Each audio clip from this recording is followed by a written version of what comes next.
Dear friends, I hope every one of you is having a great time. আজকে ক্লাসটা কিন্তু আমরা পুরোপুরি বাংলায় করব। তোমাদেরকে আমরা যেমন বলেছিলাম যে স্কুলের সিলেবাস রিলেটেড কোনো টপিক নিয়ে যখন আমরা ডিসকাশন করব তখন তার ম্যাক্সিমাম মিডিয়াম অফ কমিউনিকেশনটা কিন্তু বাংলায় থাকবে। তো তোমরা যারা চ্যানেলটাকে ফলো করছো তাদের অনেকেই আছো। You guys are standing on the brink of giving two of the most important exams of your life. যে এক্সাম দুটো মাধ্যমিক এইচএস, যার রেজাল্টটা তোমাদের ক্যারিয়ারের ক্ষেত্রে বলো বা বিভিন্ন কলেজে অ্যাডমিশনের ক্ষেত্রে বলো ভীষণভাবে কিন্তু একটা ইম্প্যাক্ট তৈরি করবে। তো আমরা কিন্তু একটু লক্ষ্য রাখবো রেজাল্টটা যেন ভালো হয়। আর ইংলিশ কিন্তু একটা স্কোরিং সাবজেক্ট। তোমরা অনেকে ইংলিশটাকে ভয় পাও, কিন্তু খুব স্কোরিং সাবজেক্ট যেখানে কম লিখে অনেক বেশি নাম্বার পাওয়া যায়। তো এটাতে যাতে রেজাল্টটা ভালো হয় আমরা কিন্তু একটু খেয়াল করব।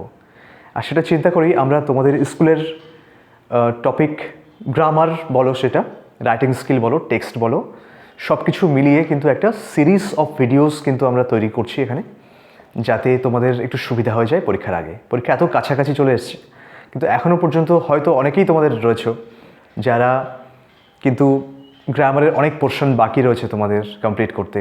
সেটা টিচারের আনঅ্যাভেলেবিলিটির কারণেই হোক বা ফিনান্সিয়াল ব্যাকগ্রাউন্ডের কারণে তোমরা ভালো টিচার অ্যাফোর্ড করতে না পারার জন্যই হোক, কেউ ফিজিক্যাল অসুস্থতা, বা অনেকেই তোমরা আছো যারা সিম্পলি পড়োনি, ফাঁকি মেরেছ। তো তোমাদের সবার জন্য কিন্তু এই সিরিজটা খুব ইম্পর্ট্যান্ট হবে। আর আমরা একদম মাইনিউট ডিটেলসে না গিয়ে, অনেক অ্যাডভান্স লেভেলে না গিয়ে বেসিকটা এখানে ক্লিয়ার করব। তোমাদেরকে আবার বলছি, আমরা কিন্তু বেসিকটা ক্লিয়ার করব, খুব বেশি ডিটেলসে আমরা এখানে যাব না, যাতে তোমরা এই মুহূর্তে এই 1-1.5 মাসের মধ্যে একটু ভালো প্রিপারেশন নিয়ে পরীক্ষাটা ভালো হয়। ঠিক আছে? তো এটাই আমাদের লক্ষ্য। আর আমার মনে হচ্ছে প্রথম যে টপিকটা আমরা ডিসকাস করা দরকার খুব, সেটা হচ্ছে ক্লজ নিয়ে। কারণ তোমাদের মধ্যে একটা কনফিউশন সবসময় কাজ করে, আমার স্টুডেন্টদের মধ্যে আমি দেখেছি যে নাউন ক্লজ কোনটা, adjective clause, adverbial clause, conditional clause, এগুলোতেও তারা কনফিউজড হয়ে যায় অনেক সময়। এবং আমরাও কিন্তু ছোটোবেলায় একটা কনফিউশন ফিল করতাম এগুলোতে। তো কিন্তু ক্লজ জানতে গেলে বা সিম্পল কমপ্লেক্স কম্পাউন্ড সেন্টেন্স তৈরি করতে গেলে, জয়নিং করতে গেলে, ট্রান্সফরমেশনের ক্ষেত্রে আমরা কিন্তু ফাইনাইট এবং নন ফাইনাইট ভার্বের একটা খুব বড় একটা রোল কিন্তু আমরা এখানে দেখব, লক্ষ্য করব। তো আজকে ভিডিওতে আমরা ফাইনাইট নন ফাইনাইট ভার্ব নিয়ে একটু ডিসকাস করব, খুব ডিটেলসে নয়, কিন্তু এমনভাবে যাতে তোমরা খুব ইজিলি এই পার্টটা, গ্রামারের এই যে টপিকটা, এটা তোমরা বুঝতে পারো। তাহলে কিন্তু তোমরা এই ট্রান্সফরমেশনের ক্ষেত্রে, জয়নিংয়ের ক্ষেত্রে বা ক্লজ রিলেটেড যে কোনো ডিসকাশনের ক্ষেত্রে অনেক ইজিলি তোমরা বুঝতে পারবে সব কিছুই। ঠিক আছে? তো without making any further delay, চলো আমরা সরাসরি বোর্ডে চলে যাই।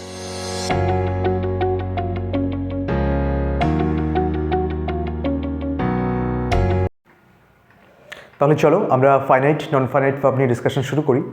কিন্তু ডিসকাশনে যাওয়ার আগে আমরা একটু দেখব যে এক্স্যাক্টলি ফাইনাইট নন ফাইনাইট ব্যাপারটা কী। ঠিক আছে? একটা এক্সাম্পল দিয়ে আমরা একটু বুঝে নেব, তারপরে আমরা মূল ডিসকাশনে ঢুকবো। আর তোমরা জাস্ট একটু অ্যাটেন্টিভলি দেখো ক্লাসটা, তোমাদের আশা করি আজকের ভিডিওর পর খুব বেশি প্রশ্ন তোমাদের মনে এই নিয়ে থাকবে না। ঠিক আছে? তাহলে চলো আমরা শুরু করছি। একটা সিম্পল সেন্টেন্স লেখা রয়েছে, আমি ক্রিকেট খেলতে পছন্দ করি। Translation, I like to play cricket. একদম সিম্পল প্রেজেন্ট টেন্স, তাই তো? এবার আমরা দেখি এখানে কটা ভার্ব রয়েছে। আমরা জানি বাংলা সেন্টেন্সে ভার্ব থাকে একদম সেন্টেন্সের শেষে, আর ইংরেজি সেন্টেন্সে থাকে সাবজেক্টের পরে। তাহলে আমরা ভার্ব কিন্তু পেয়ে গেলাম। কিন্তু দেখো তো, পছন্দ করি ছাড়াও আরেকটা ভার্ব কিন্তু এখানে রয়েছে, সেটা হচ্ছে খেলা করা, খেলতে, তাই তো? তাহলে খেলতে ইংরেজিটা হচ্ছে টু প্লে। আমরা ছোটো থেকে শিখে এসেছি তে ইংরেজি টু, টু মানে তে বা প্রতি। তাহলে এখানে টু প্লে রয়েছে খেলতে। এখানে দুটো ভার্ব আমরা পেলাম। এখন আমরা জানি না এটা ভার্ব না অন্য কিছু, কারণ ভার্ব তো অলরেডি আমরা পেয়ে গেছি একটা। কিন্তু একটা কথা আমরা জানি, খেলা কথাটা কিন্তু ভার্ব। এবার আমরা একটু চেঞ্জ করি, সাবজেক্টটা চেঞ্জ করি। মনে করো আমি এটাকে তুলে দিলাম, দিয়ে আমি লিখলাম সে। তাহলে আমি কী করলাম? সাবজেক্টের পার্সনটা চেঞ্জ করে দিলাম। ফার্স্ট পার্সন ছিল, থার্ড পার্সন করলাম। সঙ্গে সঙ্গে দেখো করিয়া থাকবে, করি কিন্তু উঠে গিয়ে হয়ে যাবে করে।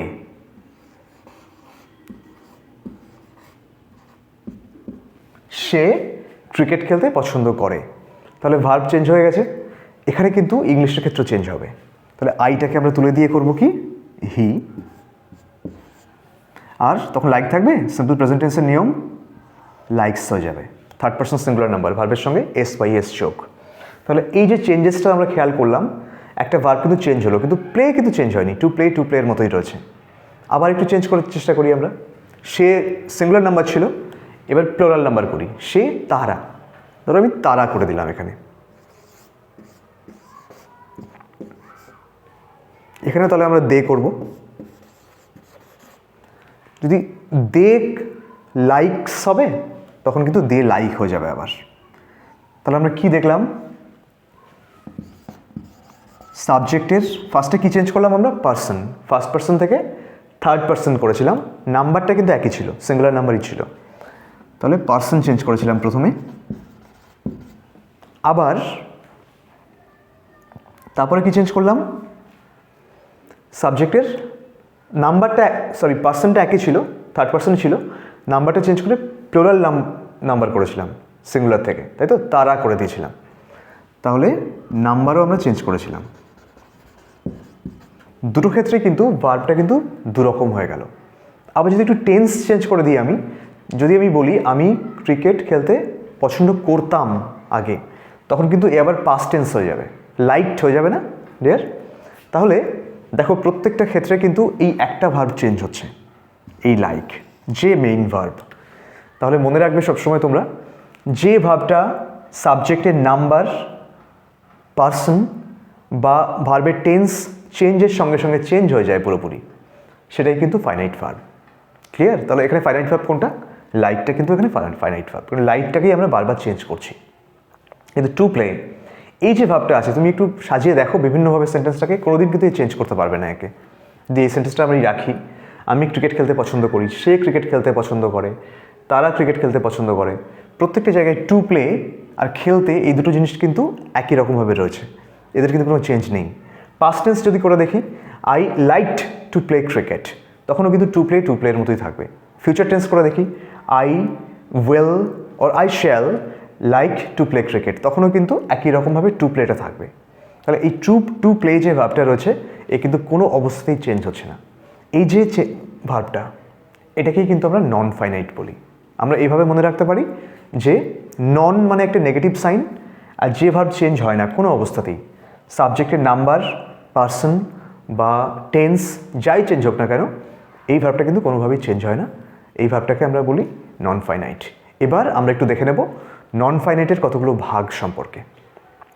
ফাইনাইট ভার্বও ইম্পর্টেন্ট, কিন্তু ফাইনাইট ভার্ব নিয়ে আজকে আমাদের ডিসকাশনের বিশেষ কিছু নেই। আমরা নন ফাইনাইট ভার্বটাই মূলত আজকে ডিসকাস করব, ঠিক আছে? কারণ ফাইনাইট ভার্বটা আমরা দেখব যে এটা একটা মেইন ভার্ব, এই কিন্তু যে কোনো অবস্থাতে চেঞ্জ হয়, সাবজেক্টের উপর ডিপেন্ড করে পুরোপুরি। কিন্তু নন ফাইনাইট কিন্তু সাবজেক্টের উপর ডিপেন্ড করবে না, ঠিক আছে? চলো আমরা একটু দেখে নিই নন ফাইনাইটের ভাগগুলো। নন ফাইনাইট ভার্বকে আমরা তিনটে ভাগে ভাগ করছি, ইনফিনিটিভ, জেরান্ড, পার্টিসিপল। আর পার্টিসিপলকে আমরা তিনটে ভাগে ভাগ করতে পারি, প্রেজেন্ট, পাস্ট, পারফেক্ট পার্টিসিপল, ঠিক আছে? তাহলে আমরা দেখে নিই এগুলোর ইউসেজ সেন্টেন্সে কী এবং এদেরকে কী করে আমরা চিনতে পারবো, ঠিক আছে? চলো, ইনফিনিটিভ কিছুই নয়, ইনফিনিটিভ হচ্ছে একটা টু প্লাস ভার্বের ফার্স্ট ফর্ম। ভার্বের ফার্স্ট ফর্ম বলতে একদম প্রেজেন্ট ফর্ম, ভার্বের যে তিনটে করে ফর্ম রয়েছে তার প্রথমটা, ঠিক আছে? একটা এক্সাম্পল দিলে আমাদের কাছে ক্লিয়ার হবে।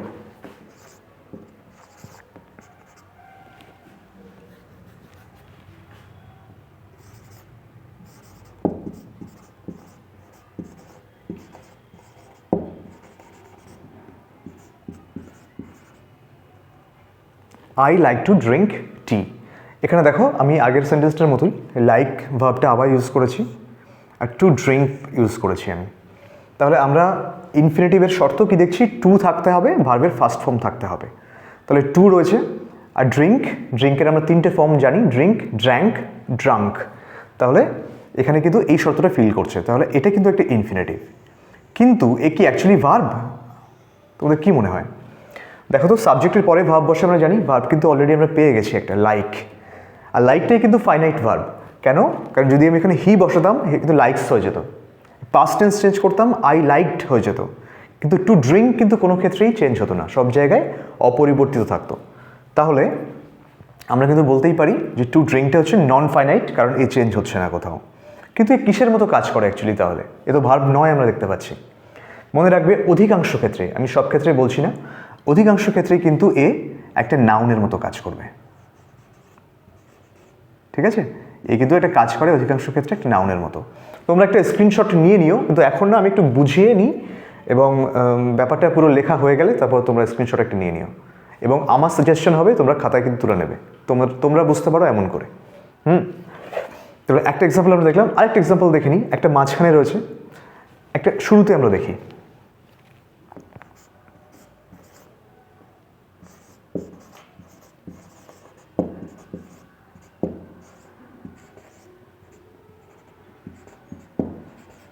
আমি লিখলাম two forgive is divine. Forgive মানে ক্ষমা করা, আমরা প্রত্যেকেই জানি। তাহলে টু ফরগিভ কথাটা লেখা আছে, তাহলে দেখো তো, টু প্লাস ভার্বের ফার্স্ট ফর্ম, ক্রাইটেরিয়া ফিল করছে। তাহলে এটা কিন্তু একটা নন ফাইনাইটের আবার একটা উদাহরণ। আবার আমরা কি বললাম, এই নাউনের মতো কাজ করবে। তাহলে এই নাউন হলে দেখবে অধিকাংশ সময় সাবজেক্টের নাউন বা প্রোনাউন হয়। তাহলে এই নাউন আর ভার্ব কোথায়, মেইন ভার্ব এটা হচ্ছে মেইন ভার্ব। আর ডিভাইনটা হচ্ছে, ডিভাইন কথাটার মানে কি, ঐশ্বরিক। গড থেকে কিন্তু ডিভাইন আসে, এটা একটা অ্যাডজেক্টিভ ফর্ম। ঈশ্বর থেকে ঐশ্বরিক, বাংলায় যেমন আমরা পদ পরিবর্তন করতাম, ইংলিশের ক্ষেত্রে একই রকম, গড থেকে নাউন থেকে অ্যাডজেক্টিভ করলে ডিভাইন হয়। তাহলে আমি কি বললাম, ক্ষমা করাটা হচ্ছে একটা ঐশ্বরিক ব্যাপার। একটা বিখ্যাত সেইং রয়েছে, to err is human but to forgive is divine.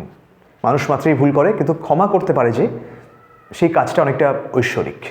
ঈশ্বরই ক্ষমা করতে পারেন সবাইকে, ঠিক আছে। তাহলে এটা একটা বিখ্যাত সেইং, এবং আমরা দুটো এক্সাম্পল পেয়ে গেলাম, টু প্লাস V1-এর, এবং এটা হচ্ছে ইনফিনিটিভের একটা দুটো উদাহরণ আমরা দেখে নিলাম। জেরান্ড দেখে নিই আমরা কি জিনিস, এটাও সহজ ব্যাপার একদম। এটাও ভার্ব প্লাস আইএনজি। এখন এই যে জিনিসটা, এটা দেখে তোমাদের মনে হচ্ছে যে আমরা প্রেজেন্ট টেন্সে পড়েছি, প্রেজেন্ট কন্টিনিউয়াস, পাস্ট কন্টিনিউয়াস, সব জায়গায় কিন্তু আমরা ভার্ব প্লাস আইএনজি বসাতাম। কিন্তু একটা ছোট্ট ডিফারেন্স রয়েছে, সেখানে ভার্ব প্লাস আইএনজি বসাতাম। একটা এক্সাম্পল যদি আমি দিই, I am doing my job, I am doing my job, ডুইংটা কিন্তু ছিল ভার্ব প্লাস আইএনজি, কিন্তু ডুইং ছিল সেখানে ভার্ব। কিন্তু এখানে কিন্তু জেরান্ডে কিন্তু ভার্ব থাকবে না, এটা ঠিক আছে, এই হয়ে যাবে নাউন, আবার নাউন। এটাও এক্সাম্পল যদি আমরা একটা দেখি,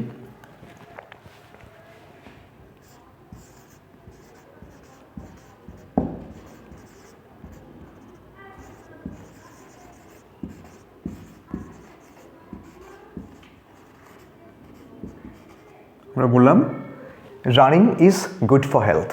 আমরা সাধারণত কি জানি যে রানিং, দৌড়ানোর একটা কাজ, তাহলে এটা একটা নাউন হয়, ভার্ব হওয়াই স্বাভাবিক। তো এখানে দেখো তো, এ কি অ্যাকচুয়ালি ভার্ব মতো কাজ করছে? আমরা কি বলছি কি দৌড়াচ্ছে? আমি জাস্ট একটা ইন জেনারেল কাজের নাম বলছি।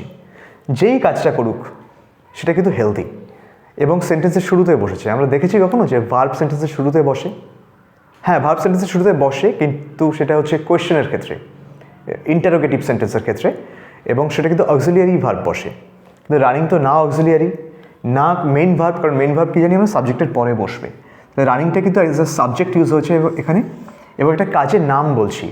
আর নাম বোঝাতে আমরা কিন্তু নাউন কথাটাই আমাদের প্রথম মনে আসে। রানিং কিন্তু এখানে একটা নাউনের কাজ করছে।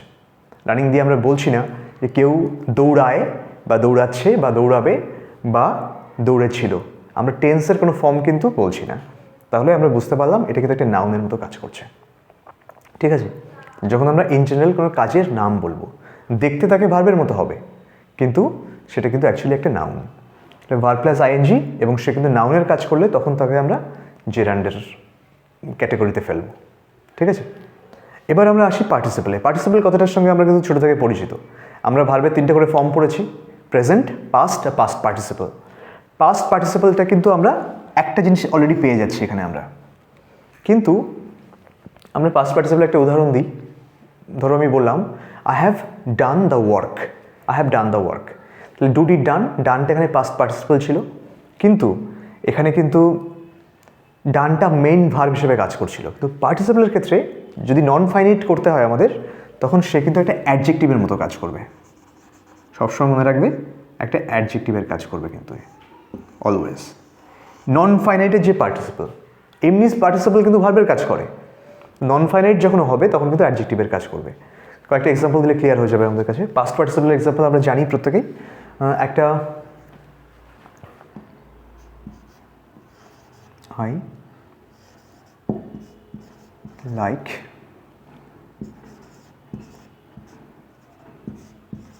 boiled eggs. দেখো আমি বললাম আই লাইক বয়েলড এগস, সেদ্ধ করা একটা কাজ, কিন্তু এখানে কি কাজ হিসেবে ইউজ হচ্ছে দেখো তো, আমি সাবজেক্ট তারপরে ভার্ব কিন্তু অলরেডি আমরা পেয়ে গেছি, আই লাইক আমি পছন্দ করি, সেদ্ধ ডিম। তাহলে দেখো তো বয়েলটা কোন পার্ট অফ স্পিচ এখানে? দেখতে তো ভার্বের মতো, কারণ ভার্বের থার্ড ফর্ম আমরা ইউজ করেছি, পাস্ট পার্টিসিপল ফর্ম ইউজ করেছি, কিন্তু এগসটা কী অবস্থায় আছে? সেদ্ধ অবস্থায়। আমরা কি জানি এগস একটা নাউন, আর নাউনের সম্পর্কে যে শব্দ দিয়ে আমরা কিছু জানতে পারি, আমরা কি জানতে পারছি? বয়েলড শব্দটা দিয়ে ডিমটা সেদ্ধ অবস্থায় আছে। আমরা জানি যে দোষ কোন অবস্থা সংখ্যা পরিমাণ নাউন বা প্রোনাউনের, তখন তাকে আমরা অ্যাডজেক্টিভ বলি, বাংলায় বিশেষণ। তাহলে এটা কিন্তু সেই ব্যাপারটাই, এগসটা একটা নাউন, আর নাউনটা কেমন? বয়েলড। তাহলে বয়েলটা দিয়ে কিন্তু ভার্ব বলছে না, যদিও এটা কিন্তু একটা ভার্বের থার্ড ফর্ম, কিন্তু এই কাজ করছে কার মতো? একটা অ্যাডজেক্টিভের মতো। তাহলে এখানে পাস্টের পাশে, পাস্ট পার্টিসিপলের পাশে আমরা লিখতে পারি ভার্বের থার্ড ফর্ম যে কাজ করবে একটা অ্যাডজেক্টিভের মতো, তাকে আমরা বলবো নন ফাইনাইটের পাস্ট পার্টিসিপল। জাস্ট পার্টিসিপল না, নন ফাইনাইট ভার্ব হবে কিন্তু এটা। তুমি এখানে অন্য কোনো ভার্ব বসিয়ে দেখো, আমি যদি পাস্ট টেন্স করে দিই আই লাইকড, তখনও কিন্তু বয়েলড কথাটা বয়েলডই থাকবে। আমি যদি এটাকে হি করে দিই, হি লাইকস বয়েলড এগস, তাহলে বয়েলড কথাটা কিন্তু আমরা চেঞ্জ করতে পারছি না। তাহলে আমরা কি শিখেছিলাম? যে ভাবটাকে কোনো অবস্থাতেই সেন্টেন্সে আমরা চেঞ্জ করতে পারবো না, সে কিন্তু নন ফাইনাইট। তাই এটা কিন্তু একটা নন ফাইনাইট হিসাবে এখানে ইউজ হয়েছে। আচ্ছা, এবার আমরা প্রেজেন্ট পার্টিসিপল দেখে নিই। এটা কিন্তু একটা সাদৃশ্য রয়েছে, একই রকম দেখতে, জিরান্ডের মতো, ভার্ব প্লাস আইএনজি, আবার আইএনজি, ঠিক আছে, কিন্তু এ কার মতো কাজ করবে? পার্টিসিপল হলেই সে কিন্তু অ্যাডজেক্টিভের মতো কাজ করবে। একটা এক্সাম্পল এখানে আমরা দেখে নিই।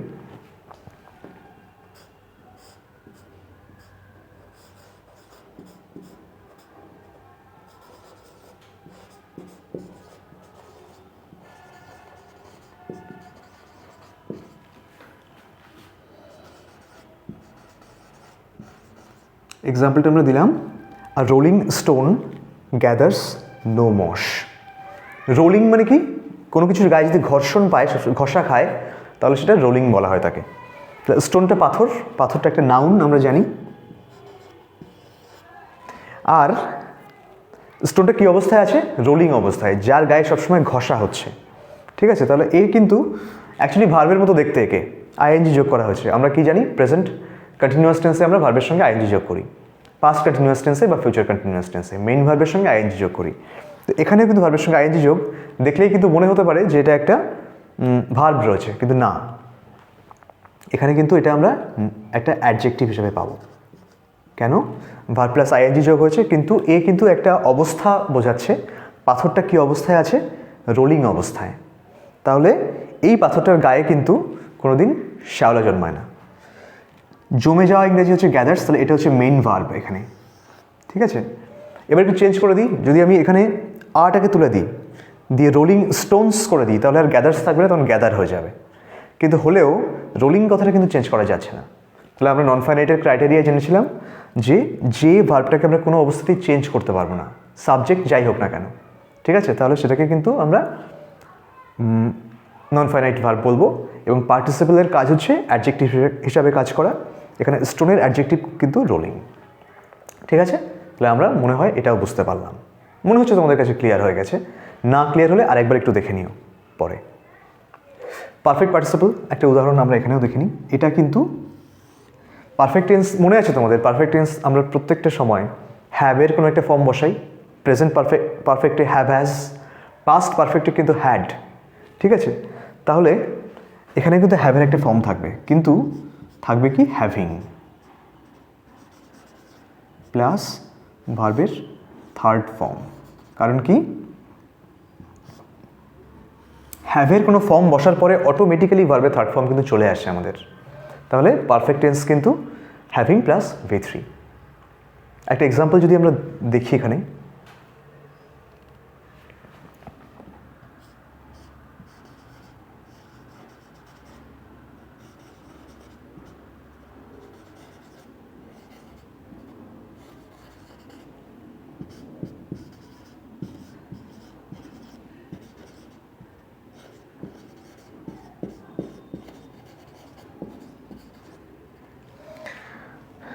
আমরা এক্সাম্পলটা কি দিলাম, দ্য সান সূর্য having risen the fog disappeared, সূর্য ওঠার সঙ্গে সঙ্গে কুয়াশা অদৃশ্য হয়ে গেল বা মিলিয়ে গেল।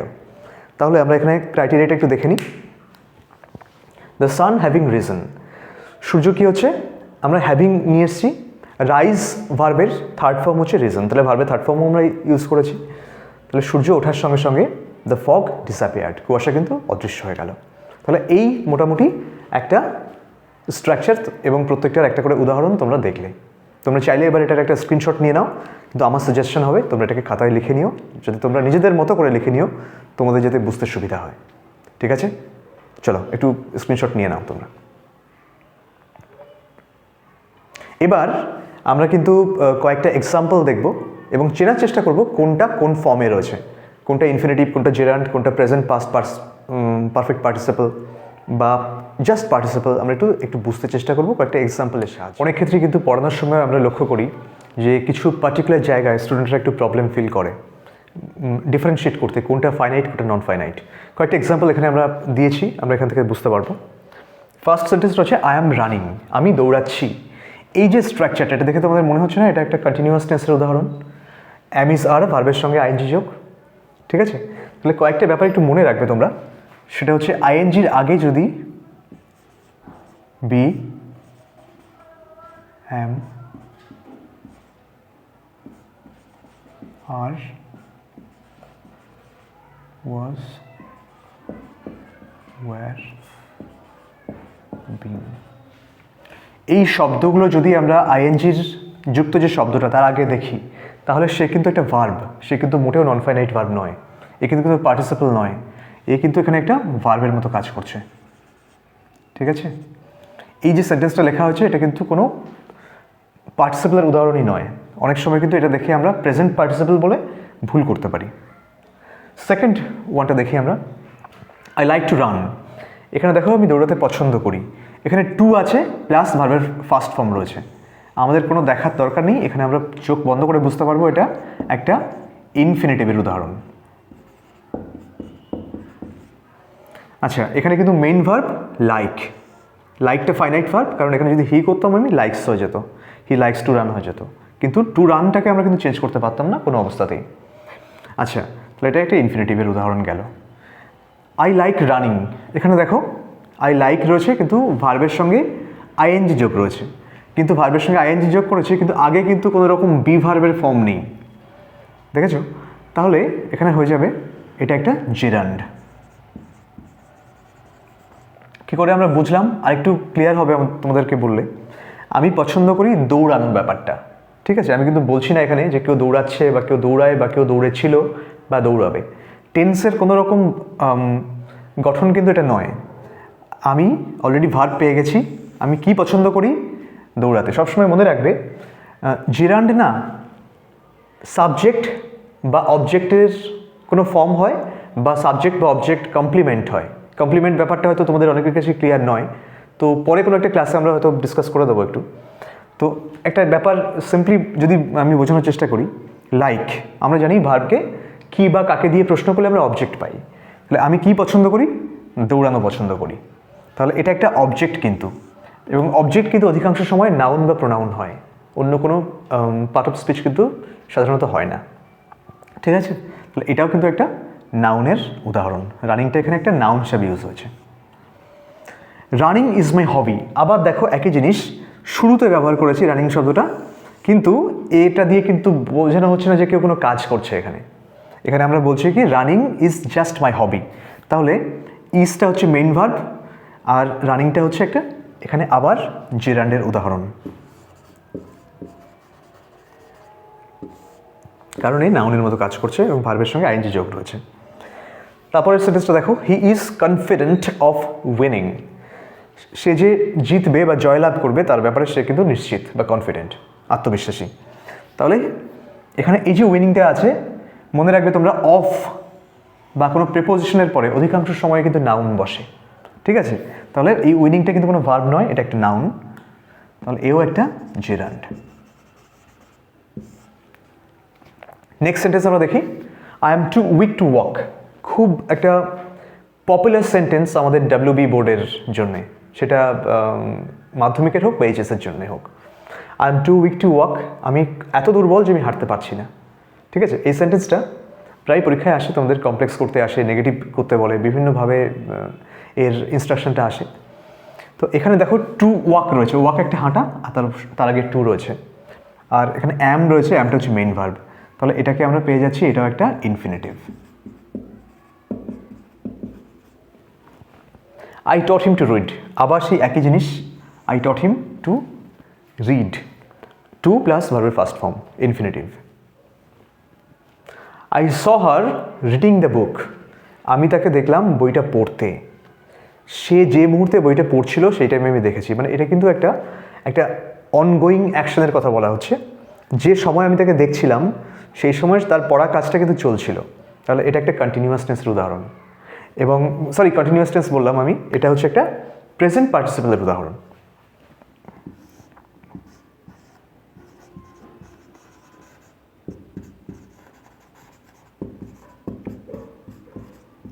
আর ফিউচার পার্টিসিপেল তো আমরা বুঝতেই পারবো, সেক্ষেত্রে কি থাকবে, হ্যাভিং থাকবে, ভার্বের থার্ড ফর্ম থাকবে। ঠিক আছে, তো এই মোটামুটি একটা আমরা কয়েকগুলো এক্সাম্পলের মাধ্যমে ক্লিয়ার করার চেষ্টা করলাম তোমাদের। আশা করি ক্লাসটা তোমাদের ভালো লেগেছে। আর যদি কোথাও বুঝতে অসুবিধা হয় তোমরা কমেন্টে জানিও। তোমরা ক্লাস যদি ভালো লেগে থাকে সেটাও তোমরা কমেন্টে জানিও। তোমাদের কমেন্ট খুব ইন্সপায়ার করে আমাদের কাজ করার জন্যে। আর একটা ব্যাপার তোমাদেরকে বলবো, তোমাদের বাড়িতে যারা 9-10-এ পড়ছো বা ক্লাস 11-12-এ পড়ছো, যদি তোমরা সময় পাও তাহলে বাড়িতে তোমাদের ছোটো ভাই বোনরা যারা আছে বা পাড়ায় আশেপাশে ছোটো ভাই বোনরা যারা আছে, যারা হয়তো এই জিনিসটা শেখেনি, তাদেরকে তোমরা নিজেদের ভাষায় শেখানোর চেষ্টা করবে। তাহলে কিন্তু তোমাদের লার্নিংটা কমপ্লিট হবে, নলেজটাও কমপ্লিট হবে। তোমরা পড়ানোর সময় দেখবে অনেক জায়গা আসছে যেখানে তোমরা বোঝাতে গিয়ে আটকে যাচ্ছ, তাহলে সেগুলো তোমরা তোমাদের টিচারের কাছ থেকে বা কমেন্টে জানিও, আমিও ক্লিয়ার করে দিতে পারবো সেই ব্যাপারগুলো। তোমরা যে টিচারের কাছে পড়ছো তার থেকে কিন্তু ক্লিয়ার করে নিতে পারবে তোমরা। এভাবে শিখলে কিন্তু তোমাদের লার্নিংটা অনেক কমপ্লিট হবে। নাহলে কোথাও গিয়ে তোমরা এখন মনে হচ্ছে এইমাত্র বুঝতে পারলাম, কিন্তু কোথাও গিয়ে এটা ইনকমপ্লিট থেকে যায়। ঠিক আছে, আর এটাই আজকের পুরো ক্লাসটা। এটা তোমরা একটু পড়ে রেডি রাখবে। 2-1 দিনের মধ্যেই, আমি একটু বিজি শিডিউল যাচ্ছে আমার, কিন্তু 2-1 দিনের মধ্যেই আমি চেষ্টা করছি ক্লজ নিয়ে একটা ভিডিও আপলোড করার। এবং ক্লজ আর ফাইনাইট নন ফাইনাইট ভার্ব কিন্তু শিখে গেলে তোমরা সিম্পল কমপ্লেক্স কম্পাউন্ড সেন্টেন্স নিয়ে আমরা কাজ করতে পারবো। তখন কিন্তু অনেক ইজি হয়ে যাবে তোমাদের জন্য বুঝতে। তাহলে ঠিক আছে, আজকের মতো এটুকুই। Thank you all.